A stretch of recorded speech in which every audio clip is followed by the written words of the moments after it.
tubo neural y pues la vesícula que nos queda revisar es el telencéfalo, el telencéfalo y el diencéfalo, ¿verdad? Ambas, telencéfalo y diencéfalo, pues forman parte de lo que se conoce como nombre de cerebro anterior, ¿no?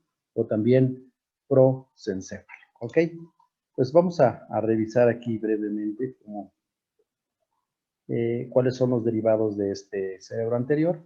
En esta imagen vemos precisamente lo que es el cerebro anterior o el prosencéfalo con sus dos vesículas, telencéfalo y diencéfalo, aunque sabemos que el telencéfalo realmente son dos vesículas, ¿ok? Vamos a ver cuál. Vamos con el diencéfalo porque vamos en este sentido de abajo hacia arriba. Y empezando con el diencéfalo, pues el diencéfalo es la primera estructura de nuestro cerebro anterior y pues el diencéfalo también experimenta cambios similares a los que observamos en el mielencéfalo y en el metencéfalo, ¿no? Vemos que es el resultado del desarrollo de las placas precisamente alares y la placa del techo. Aquí la placa del techo se expande, las placas alares se proyectan hacia la región ventral, se hacen ventrales prácticamente las placas alares y igual que en los otros segmentos queda ligeramente por detrás de las placas basales, ¿no? La placa del piso realmente desaparece, aunque en el caso del diencéfalo, esta región de la placa del piso se hunde tanto que se proyecta ligeramente por fuera de lo que es la capa marginal, constituyendo algo que nosotros revisamos en endocrino, que era el infundíbulo, ¿verdad? El infundíbulo que formaba parte de la región de la neurohipófisis. Si ustedes recuerdan, la hipófisis tenía dos orígenes, ¿no? Es que era la adenohipófisis, que venía de la bolsa de Rayleigh en el techo del estomodeo, y la neurohipófisis, que es la que viene prácticamente de placa del piso. Entonces, no hay una placa del piso como tal a nivel del diencéfalo, pero esta región, repito, se hunde, sale de lo que son las capas marginales, los límites de esta región del diencéfalo, sobresale un poco y constituirá esta estructura embrionaria que, repito, se llama infundíbulo. ¿Estamos? Bueno, cuando se ventralizan las placas alares, esta región de las paredes, se expande entonces la placa del techo y sucede algo como lo que veíamos en la parte inferior. Aumenta la dimensión del espacio de la cavidad ventricular a este nivel, constituyendo lo que se llama el tercer ventrículo, que es la cavidad del diencéfalo, y exactamente en el techo de este ventrículo, pues igual habrá evaginaciones de la capa precisamente ependimal de ahí de esta cavidad ventricular, junto con el mesénquima vascular, para formar también los plexos coroideos, que bueno, aquí no los están dibujados, pero los tendríamos, ¿no? Dice que las placas alares crecen y se expanden tanto para formar el tercer ventrículo y se acepta inclusive que el diencéfalo carece de placas basales. Entonces, en esta nota dice que las placas alares se expanden tanto hacia la región ventral que prácticamente no hay placas basales, ¿no? Vamos a ver estas placas alares, que son las que más se desarrollan en el diencéfalo, qué estructuras nos van a dar. Obviamente los neuroblastos que componen a estas placas alares tendrán derivados cúmulos celulares, núcleos, para dar unas estructuras, ¿ok?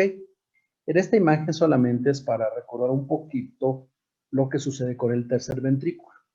En el tercer ventrículo, a diferencia del cuarto ventrículo, bueno, ambos están ocupados en su interior por líquido cefalorraquídeo, pero en el tercer ventrículo los neuroblastos, principalmente de las paredes laterales, empiezan a aumentar, a proliferar, y por adición de neuroblastos, esta proyección se va hacia la luz del tercer ventrículo, formando entonces tres tumefacciones que ustedes ya, si recuerdan, la revisábamos en endocrino, que eran los cuerpos talámicos, ¿no? El tálamo, el epitálamo y el hipotálamo con las funciones que ustedes ya recuerdan, ¿no? Relacionadas con funciones neuroendocrinas, ¿ok? Entonces, el tercer ventrículo rápidamente es ocupado por estas estructuras. De hecho, el tálamo, los cuerpos talámicos, en especial el tálamo, se une con el tálamo del otro segmento, de la otra pared, y ocupan prácticamente, pues, casi todo el espacio del tercer ventrículo. y nada más llega a verse inclusive el surco terminal que marca el sitio de fusión de los dos cuerpos talámicos, ¿no? Pero bueno, está ocupado por este espacio. Aquí está en otra vista, ¿no? Un corte sagital, nuevamente lo que son los tálamos, el epitálamo y el tercer ventrículo. Bueno, aquí está la parte del mesencéfalo, ¿no? Su producto cerebral, pero ahí se logran ver estas cavidades ventriculares, en este caso a nivel de nuestro diencéfalo. Pasamos entonces al telencéfalo como última vesícula. En el caso del telencéfalo, sabemos que resulta de una división que nace precisamente en la región más rostral del prosencéfalo, donde, si ustedes recuerdan, decíamos que había un centro de organización que se llamaba borde neural anterior, y en ese borde neural anterior, ahí se expresaba un factor de crecimiento llamado factor de crecimiento flácido número 8, y que la expresión de este factor en este centro de organización traía como consecuencia la acción de un gen, el N1, y este gen era el que prácticamente favorecía el desarrollo o el crecimiento de los neuroblastos en esta región rostral para la formación de una estructura que se llama lámina terminal o lámina telencefálica, según algunos autores. La lámina terminal realmente marca el sitio de inicio de formación de dos vesículas llamadas vesículas telencefálicas. Esto sucede pues ya prácticamente en la quinta semana, ¿no? Entonces, son dos vesículas telencefálicas, como ustedes saben, el telencéfalo da origen a los hemisferios cerebrales, ¿no? Entonces, vamos a ver cómo inicia su formación. Aquí está un corte prácticamente del telencéfalo. Aquí estaría la vesícula precisamente telencefálico de un lado, del otro lado. Su espacio igual lo vemos, miren, aquí está su espacio, su cavidad, los ventrículos laterales, su relación con lo que es el tercer ventrículo, y pues vemos aquí cómo cambia un poco, ¿no?, la estructura que hasta este momento nosotros habíamos observado, ¿no? ¿Cuál es la estructura que nosotros vemos? Aquí, en el caso del telencéfalo, el crecimiento principal es a expensas de las paredes a nivel de la placa del techo. A nivel de la placa del techo y a los lados de la misma es el sitio donde va a haber la proliferación tanto de la capa marginal, que hace precisamente la formación de las dos vesículas telencefálicas, y no solo eso, el desarrollo de los neuroblastos, bueno, formación de los neuroblastos y desarrollo de estas regiones, de estas placas, ¿no?, es tal que el crecimiento del telencéfalo empieza a adoptar empieza a invadir varios segmentos inclusive más inferiores. Por eso es que los hemisferios cerebrales cubren totalmente a lo que es el mesencéfalo, bueno, frente al diencéfalo, que está en la parte interna, y al mesencéfalo, ¿ok? Dice que el rápido crecimiento y expansión de los hemisferios cerebrales permite reconocer en ellos diferentes regiones. Un suelo, precisamente lo que sería siendo el piso, las paredes internas y externas, el techo. Fíjense, yo les decía que el techo es tal el crecimiento que representa entonces la corteza cerebral, además de sus cavidades, sus cavidades ventriculares. Pero el crecimiento, desarrollo principal de estos hemisferios cerebrales es por la proliferación de los neuroblastos y sobre todo de sus proyecciones citoplasmáticas, ¿sí?, a nivel del techo de estas paredes, para formar la llamada corteza cerebral, ¿ok? Dice que durante el segundo mes, la porción basal de los hemisferios cerebrales aumenta mucho de tamaño, constituyendo el cuerpo estriado. El cuerpo estriado, entonces, son estructuras que empiezan a relacionar no solamente a una vesícula con la otra, ¿no?, sino además a relacionar información que viene de otros niveles. Aquí vemos, dice, el crecimiento acelerado del cerebro se debe a la expansión de las vesículas cerebrales que crecen en todas direcciones. Y con estas flechas sencillas vemos cómo es la placa del techo, ¿no?, a través de la proliferación de los neuroblastos, la que hace crecer en sentido rostral, en sentido craneal, en sentido caudal, inclusive, ¿no?, verón dorsal, inclusive en sentido caudal, a estas paredes que conforman la corteza cerebral, ¿no? Esta porción, esta pared de los hemisferios cerebrales. Al crecer las vesículas telencefálicas cubren al diencéfalo, al mesencéfalo y parte del cerebelo, como lo estamos viendo acá, por el crecimiento acelerado de las paredes a nivel del techo, ¿no? Y así pues se hacen evidentes entonces los lóbulos que ustedes bien conocen, ¿no? Ahí están las letras que no voy a mencionar porque ustedes ya las ubican perfectamente. La corteza cerebral inicialmente es lisa. En el cuarto mes se inician las modificaciones que se hacen evidentes en el sexto mes. Aparecen entonces los surcos y circunvoluciones que dan al cerebro un aspecto característico y aumentan considerablemente el área cortical con su incremento de pequeño pero de volumen. Entonces, en el cuarto mes, ¿no? Empieza la proliferación de los neuroblastos, viene el crecimiento solamente de la placa del techo. La placa del techo hace que se engruese esta pared, se forma entonces la corteza cerebral, está el crecimiento que se va hacia arriba, o sea, craneal, hacia enfrente, o sea, rostral, hacia atrás, o sea, dorsal, e inclusive hacia abajo, caudal, ¿no? Y así es como se desarrollan los hemisferios cerebrales. Pero, como dice aquí, no termina la proliferación de los neuroblastos y sobre todo, repito, de sus proyecciones citoplasmáticas. En la corteza cerebral está la generación de proyecciones citoplasmáticas, o sea, de axones, es tal que es la que pareciera que de la que depende el desarrollo de esta corteza cerebral, ¿ok? Por eso dice que después del sexto mes sigue el desarrollo. Para esa altura, pues ya los huesos del neurocráneo han estado, pues prácticamente ya en también otra fase de desarrollo. Y pues ahí tendríamos entonces, recordemos que los huesos del neurocráneo, en especial los del neurocráneo intramembranoso, que son los huesos de la bóveda del cráneo, pues ya están empezando un proceso de osificación. Entonces, el crecimiento se ve limitado y ahora entonces se observan los surcos y las circunvoluciones por un hundimiento de la misma proliferación para seguir aumentando y aumentando la superficie, ¿no?, de esta corteza. Bueno, aquí vemos desarrollo de las circunvoluciones y surcos y superficies laterales en los hemisferios. Miren, normalmente son pocas y miren en esta etapa, ¿no? Todas las circunvoluciones, muchas de ellas identificables y descritas por ustedes. Una más, ¿no? Una estructura más que se hace visible con el propósito de aumentar la superficie de la corteza. Bueno, dice que la corteza en relación a la migración de los neuroblastos se puede dividir en varias zonas, ¿no? Dice la corteza cerebral se divide en corteza antigua, lo que es el arquipáleo, paleopáleo, que es la primera que aparece.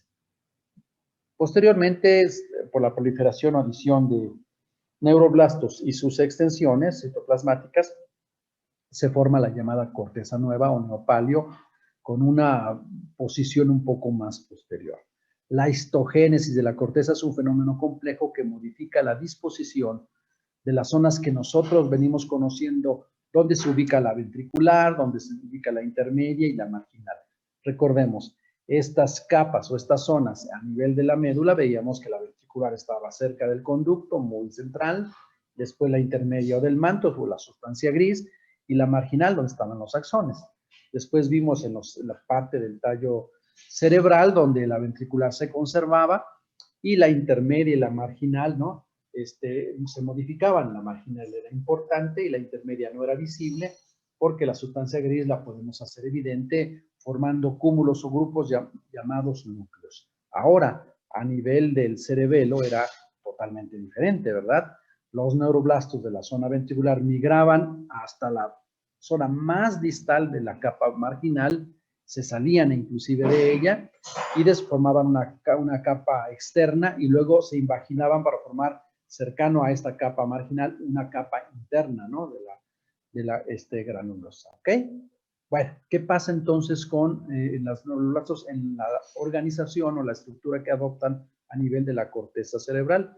Dice aquí que la migración de los neuroblastos en oleadas forma la capa cortical, que es una sustancia gris de situación externa. la sustancia blanca es interna. Pues aquí es una formación diferente, ¿no? Aquí los neuroblastos entonces de la capa ventricular sí proliferan en una primera oleada, llegan y aquí se dispone en la periferia. Entonces en la periferia tenemos la sustancia gris y toda en la parte intermedia aquí tenemos la sustancia blanca, que de hecho la capa intermedia es muy grande, ¿ok? Pero no solamente queda ahí, sino después ya los neuroblastos que están en esta capa, en la capa presente cortical, que es la más externa, vuelven a proliferar, pero en situaciones más profundas. O sea, no es que invadan la capa, o la zona intermedia, ¿no? Que es la sustancia blanca, no. Sino hacen más profunda para formar precisamente varios estados, ¿no? Espacios, vamos, como son la zona ventricular, subventricular, intermedia, 1, intermedia 2, placa cortical, marginal, en fin. Esto habla más o menos de la profundidad que puede tener estos neuroblastos en diferentes niveles, pero ya dentro de esta misma zona llamada capa cortical, en la periferia de nuestra capa marginal. ¿Ok? Bueno, dice, en la sustancia blanca, además, que decíamos que era la más prominente, más abundante en relación de las paredes de las vesículas telencefálicas, en la sustancia blanca se organizan fibras de asociación que conectan y transmiten los impulsos nerviosos entre las circunvoluciones del mismo hemisferio, o también pueden organizarse fibras comisurales que transmiten los impulsos nerviosos entre circunvoluciones de un hemisferio cerebral al hemisferio cerebral opuesto. Aquí vienen algunas, ¿no? Que ustedes ya describen perfectamente. Fibras de proyección, donde son fascículos ascendentes y descendentes, ¿no? Que transmiten impulsos desde el cerebro a otras zonas del encéfalo o inclusive en zonas más inferiores, ¿ok? Entonces, la sustancia blanca de los hemisferios es la más importante y está llena de fibras y fibras y fibras de varios tipos. Sustancia gris solamente en esa pequeña zona marginal por migración en una oleada de los neuroblastos. ¿Ok? Dice las comisuras cerebrales, que veamos que las comisuras cerebrales precisamente eran fibras, ¿no? Que transmiten impulsos entre un hemisferio y el otro hemisferio. Por eso dice las comisuras cerebrales son haces de fibras que conectan entre sí a los hemisferios cerebrales a través de la lámina terminal. Entonces, es tal la cantidad de información que la sustancia blanca no solamente tiene fibras de conexión, sino son conglomerados de fibras que forman estructuras complejas, ¿no? Como las que están aquí descritas, que son precisamente visibles y que, repito, es otra cosa más que un conjunto de fibras que relacionan áreas con otras, ¿ok? Bueno, pues el encéfalo es interesante, esto va cambiando de acuerdo a su desarrollo, ¿no? Recordemos que inicialmente el encéfalo, en especial la cabeza del embrión, platicábamos que en el inicio del periodo fetal representaba hasta el 50% del feto. Después, conforme va avanzando el periodo fetal, pues va ya al final del mismo, pues representando realmente un tercio de lo que es el feto al nacimiento en el neonato. Hasta 400 gramos puede llegar a pesar el encéfalo, un lactante 800, un escolar 1200 a 1300, y ya en un adulto, bueno, pues depende un poquito en el varón y la mujer, pero ahí están los gramos que puede llegar a pesar, ¿ok? Bueno, pues decíamos nosotros que había linajes que podían formarse a partir precisamente de las células madre multipotenciales, ¿no? Decíamos. Y bueno, una de ellas, un linaje era la formación neuronal, ¿no? Es un esquema pues, que muestra precisamente la formación del neuroblasto bipolar, neuroblasto multipolar, precisamente para esta línea, ¿no? Y decíamos que podía irse hacia otra célula para formar células de la glía. Es aquí en este esquema vemos glioblasto para formar oligodendroglía, astrocito fibrilar, astrocito protoplasmático, ¿no? Y de la célula ependimal, ¿no? Su participación de alguna manera con las células propias del neuroectodermo en su base y la microglía de las células que tapizan precisamente la luz del conducto de forma inicial en este tubo neural. Son un tipo diferente. En esta imagen, bueno, solamente para mencionar la participación de otro tipo de células, pero ya poco fuera del sistema nervioso, hablamos de las células de Schwann, ¿no? Que son las que precisamente tapizan, recubren, pues precisamente para proveer de mielina a los nervios fuera del sistema nervioso. Las células de Schwann provienen, desde el punto de vista embriológico, de las células de la cresta neural de la región troncal. Bueno, aquí están bueno, es parte de lo mismo y lo ponemos acá, también está acá. Muy bien. Bueno, pues con estos entonces nosotros podríamos terminar lo que hemos definido como derivados de las paredes de nuestro tubo neural, ¿no? Vimos un panorama sobre cuáles son, son cuestiones simples, como pudimos ver, solamente son migraciones de los neuroblastos para formar cúmulos o núcleos, dependiendo del sitio, pueden ser aferentes o eferentes. Si hay cúmulo de estructuras, en este caso axones, forman estructuras como las pirámides, como los pedúnculos, ¿no? Bueno, a nivel del telencéfalo, la organización curiosa que hay en relación al resto de los segmentos, en especial de la corteza cerebral, ¿no? La corteza cerebelosa igual tiene otro aspecto un poco diferente, y de ahí fuera todo lo que es el tallo cerebral y hasta antes del encéfalo el patrón es exactamente el mismo. Migración, formación de núcleos tanto eferentes como aferentes. Y en la médula espinal, pues es mucho más sencillo su organización que tienen estas paredes del tubo neural. ¿Ok? Bueno, para concluir la parte que tiene que ver con el desarrollo del tubo neural, nosotros mencionamos que en nuestro tubo neural y toda la formación de vesículas cerebrales primarias, secundarias, sus cavidades y lo que acabamos de revisar, el desarrollo de sus paredes, ¿no? Para formar estructuras visibles, características del tallo, del cerebro medio, del cerebro anterior, pues era necesario que el tubo neural pues se cerraran sus neuroporos. Si alguno de estos neuroporos no se cierra, tendremos problemas, ¿verdad? Y eso se conoce como defectos del tubo neural. Entonces, los defectos del tubo neural son defectos que ocurren por falla en el plegamiento o por falta de cierre en la placa neural durante la cuarta semana del desarrollo, que es cuando se da precisamente la neurulación. Dice falta de cierre de la placa neural o falta de plegamiento. Y hablamos aquí entonces dos mecanismos que condicionan los defectos del tubo neural, porque recordemos que si hablamos de cierre son de los neuroporos y si hablamos de plegamiento es de la fusión de los pliegues neurales. ¿Se acuerdan cuando hablábamos de la fase de placa neural, la fase de surco neural y la fase de tubo neural, ¿no? Pues en la fase de surco neural veíamos que los pliegues neurales tenían que fusionarse para conformar el tubo. Hay ocasiones entonces en que hay problemas en el plegamiento y esto puede condicionar también defectos del tubo neural, ¿ok? Bueno, pues los defectos del tubo neural se considera una de las anomalías más comunes de los seres humanos, una de las más comunes. Su incidencia, fíjense, es 1 de cada 1000 o inclusive 1 de cada 1500. Pues bueno, en las sociedades donde han documentado precisamente algunas de este tipo de defectos, pues es tan frecuente. En México, pues se calcula, ¿no? Que hay 4 de cada 1000. Esto hace que sea muy, muy importante. 4 de cada 1000. Ustedes saben que no hay necesariamente una adecuada, ¿no?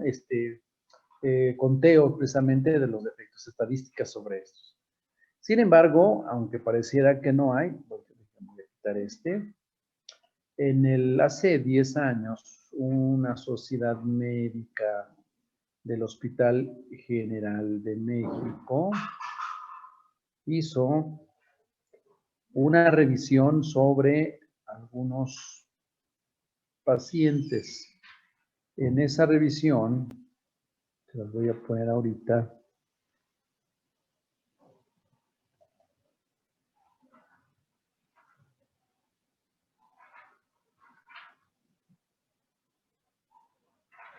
En esa revisión, Ahorita, ahí va, chicos.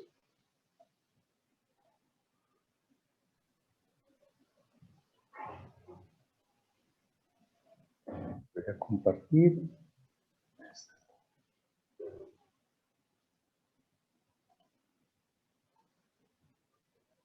Sí la ven, ¿no, chicos? Sí, profe, sí se ve. Ok.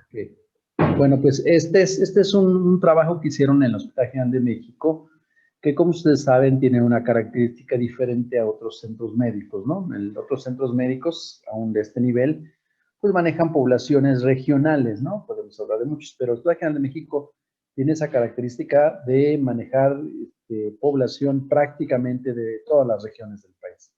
Pues hizo un ejercicio, dice ya prácticamente hace 20 años, no me equivoqué, dice hace 20 años, y ellos se detectaron la frecuencia de malformaciones congénitas en 226 pacientes neonatos nacidos vivos en ese hospital, para ver cuál era la frecuencia que tenían, ¿no? Y miren, vamos a ver cuáles son el porcentaje, el síndrome de Down, pues el más frecuente, labio y paladar hendido, quién lo dijera, ¿no?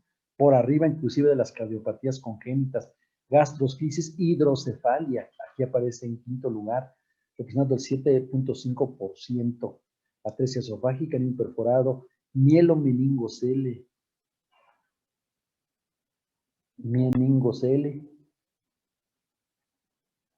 enfalocele, microcefalia, ¿ok? Entonces, miren, la frecuencia, el cómo estas malformaciones, las digestivas, las cardíacas y precisamente las de tubo neural, son de las más comunes. Por eso decía la tabla que estábamos viendo que se estimaba que 4 de cada 1000 en México pueden estar relacionados con algún defecto del tubo neural. Bueno, pues los defectos del tubo neural afectan generalmente los tejidos que cubren la médula espinal también, ¿no? No solamente al tubo neural, ¿no? Pueden afectar a las meninges, inclusive a los arcos vertebrales, o inclusive los músculos o la misma piel. Ahora, cuando hablamos nosotros de defectos de tubo neural, pues definitivamente se nos viene a la mente un mielomeningocele, una anencefalia, ¿no? Y pues decimos, pues, bah, si son muy frecuentes, yo estaría viendo a uno de cada 4 de cada 1000, ¿no? Con un problema de estos. Es decir, que si en el SIC somos más o menos 3000 personas, entre alumnos y profesores, y de esos 3000 tendríamos que ver por lo menos 8 anencéfalos caminando, ¿verdad? Pues no los vemos. Y entonces, ¿cuál es el detalle aquí? Pues que los defectos del tubo neural no necesariamente son estructurales, no necesariamente pueden ser estructurales. Pueden ser en otro nivel con base a las funciones que coordina el tubo neural. ¿Mm? En general, los defectos del tubo neural ocurren por una falla o una falta de cierre de los neuroporos, como es el caso de la anencefalia o la espina bífida abierta o raquisquisis, que es esta que estamos viendo. O que no se formen arcos neurales de las vértebras con meningocele o el meningocele, ¿no? Como los casos que vemos aquí. Los defectos del tubo neural tienen un patrón de herencia multifactorial. Se presentan cuando están los factores ambientales adversos o cuando existe una predisposición genética o hereditaria, como el caso que estamos viendo. Esta imagen, ¿no? Ustedes los que, si recuerdan, en el anfiteatro tenemos precisamente un feto con esta misma imagen, que es un anencéfalo, y luego tenemos otro con raquisquisis, ¿no? Ahora, ¿cuáles son los factores que se han asociado para que se presenten precisamente pacientes con alguno de los defectos del tubo neural? Por alguna situación se han asociado estos factores. Primero, el nivel socioeconómico bajo. ¿Por qué?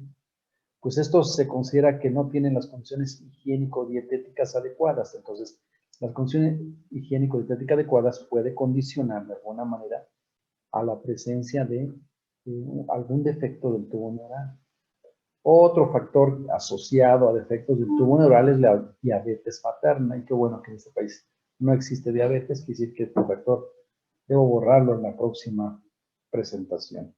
Pero eso no es cierto, ¿verdad? Pero la diabetes es un problema prácticamente ya en este país. Y entonces imagínense, ¿no? Diabetes es igual a factor asociado para, precisamente, defectos del tubo neural.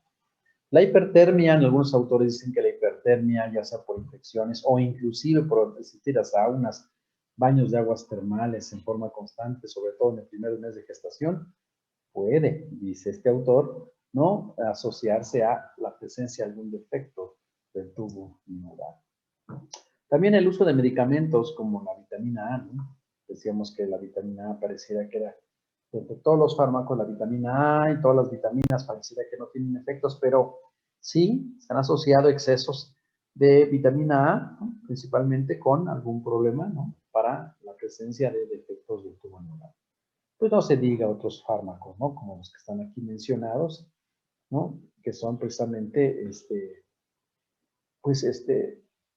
tienen un alto porcentaje en su relación con defectos del tubo neural. Otro factor asociado se dice que la raza blanca tiene mucha predisposición con relación a la negra, pero los hispanos, pues más que los blancos. Entonces, pues ya con esto, ¿qué pensamos? ¿Ok? Factor nutricional y metabólico es importante, ya que, como ustedes bien saben, hay un programa nacional para prevenir defectos del tubo neural y es la administración de ácido fólico, ¿no? A razón de 400 microgramos, ¿no? 3 meses antes y los primeros 3 meses de gestación, pues para evitar precisamente algún defecto de nuestros, la formación de factores de riesgo para defectos del tubo neural. Entonces, decíamos, los defectos del tubo neural cursan no necesariamente con defectos estructurales, que sería muy fácil definirlos, sino hay ocasiones que los defectos del tubo neural cursan con deficiencias neurológicas que varían de acuerdo a la posición o el tamaño del defecto. O sea, que podemos tener alteraciones en la sensibilidad de alguna región de nuestro cuerpo y no imaginamos que sea un defecto del tubo neural. Puede haber parálisis de algún músculo, ya sea de manera parcial o total, y puede ser un defecto del tubo neural. O inclusive alteraciones en la inervación como una vejiga neurogénica, ¿no? O estreñimiento o incontinencia fecal urinaria, y ¿por qué no? A lo mejor estas alteraciones están relacionadas con un defecto del tubo neural. Bueno, las anomalías musculoesqueléticas como el pie equinovar o la luxación congénita de cadera no necesariamente pueden presentarse de forma aislada como parte de una anomalía de este aparato, sino a lo mejor están asociadas con un defecto del tubo neural. La simple hidrocefalia, ¿no?, que en otras ocasiones puede ser secundaria a otros factores, ¿no?, también puede relacionarse a un defecto del tubo neural.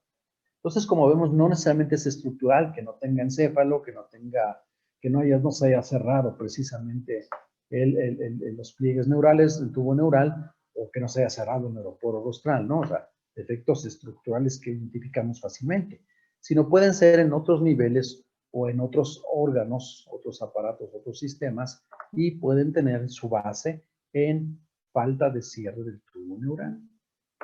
Ahora, ¿cómo clasificamos a estos?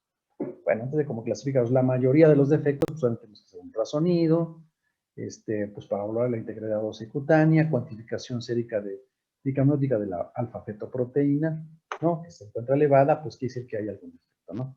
Pero bueno, pues, ¿cómo lo vamos a clasificar a las malformaciones o secundarias a defectos del tubo neural?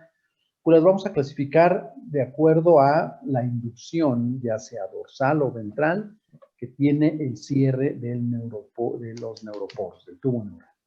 Por ejemplo, esta clasificación habla, en primer lugar, a todas esas malformaciones que son secundarias se va a cerrar la sesión, la voy a cerrar de una vez y la vuelvo a abrir.